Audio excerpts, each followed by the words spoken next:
Hey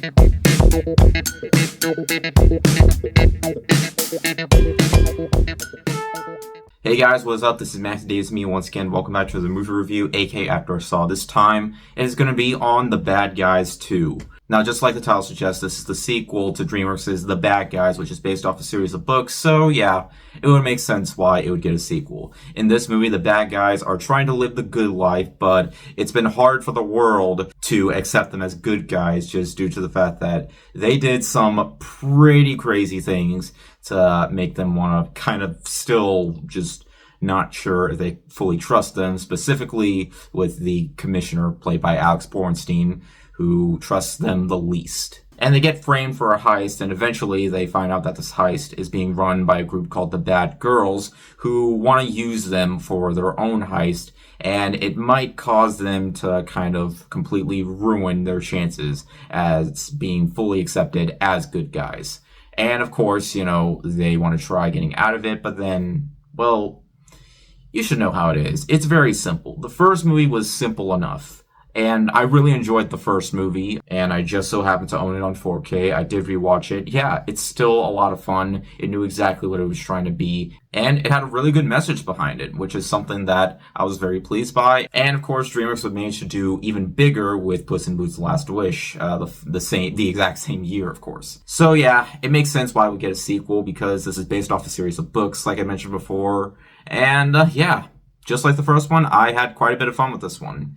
It doesn't have that same message that the first movie brought in, but because, you know, it was pretty clear what the movie was trying to go for, it didn't really need to bring in anything about that message again. Of course, they do, think to themselves if they're gonna go back to being bad. So it kind of had me worried if this was going to have the same similarities as the first movie did without fully trying anything new. But that wasn't the case for a lot of the time in the movie. They go on a different mission, trying to, pretend to be bad guys again when they really want to be good.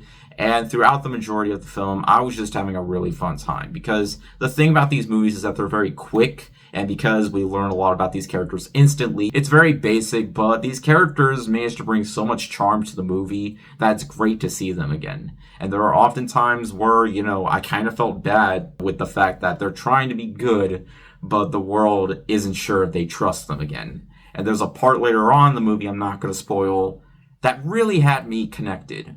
Really had me caring. And that's easily this movie's big plus right there. It still managed to have me caring for these characters, believe it or not. Even though they were bad, of course, we just can't help but love them. And there are scenarios where some of the characters also have their own little subplots. Not really subplots, just specifically with Snake. As one of the bad girls he is in love with and develops a relationship with. And no matter what this girl does, which is, or should I say bird, yeah, it doesn't matter what she does, he still can't help but love her. And there was a part in the trailer when it released the first time where there was literally a scene where they were making out and the bird's beak was in his mouth, and apparently that scene was cut out from the trailer, which I didn't hear many people mention, but I feel like I should bring it up. It was cut out from the trailer because I guess it was too much for the kids. But spoiler alert, it's in the movie, so it didn't really matter. I don't know. I just kind of found that funny. In terms of gripes that I do have with the movie, there really, just like the first movie, there really wasn't a whole lot that I really complained about. I guess there are parts in the movie in terms of scenarios that I felt like they kind of could have resolved in a much more different way, because sometimes they kind of get resolved a little too quickly. That's during the last act of the movie, which I'm not going to spoil. And I guess I kind of would have liked more moments between, Wolf and Diane Foxington, who is the governor who was secretly a badass spy or badass thief or badass, alternate bad guy, living two different lives.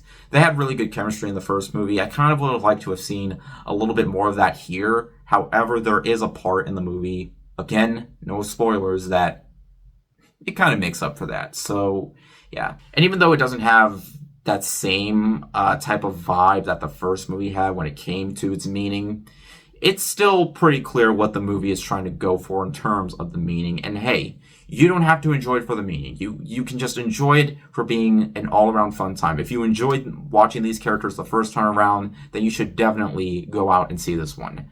I'm sure families will have a fun time. It does have a few jokes for adults in there, so yeah, there definitely will be some enjoyment for both kids and parents or non-parents. I'm not a parent and I enjoyed both movies. So yeah, even though I would still say the first movie is a little bit better, there's still enough good in this one to keep viewers entertained. Would I like to see Bad Guys 3? Well, yeah. I can generally say this is one of DreamWorks' best new franchises, and I'm glad it's a franchise because I enjoy, watching these characters, try to be good, try to be, but sometimes they still have that bad counterpart in them. So yeah, I mean, it would make sense if it did get a third movie. It's just going to depend how well the movie does. I mean, with this together, Naked Gun, and the fact that Fantastic Four is still out. Yeah, it's all going to depend. But the mid there is a mid credit scene that kind of indicates that there will be another one. But still, regardless, I recommend checking it out. It's a really solid sequel. But yeah, anyways, thank you guys so much for watching. If you enjoyed the video, make sure to like and maybe subscribe for more. You can also follow me on Twitter, Instagram, or maybe Blue Sky. Links are in the description, and I'll see you guys later. Word out.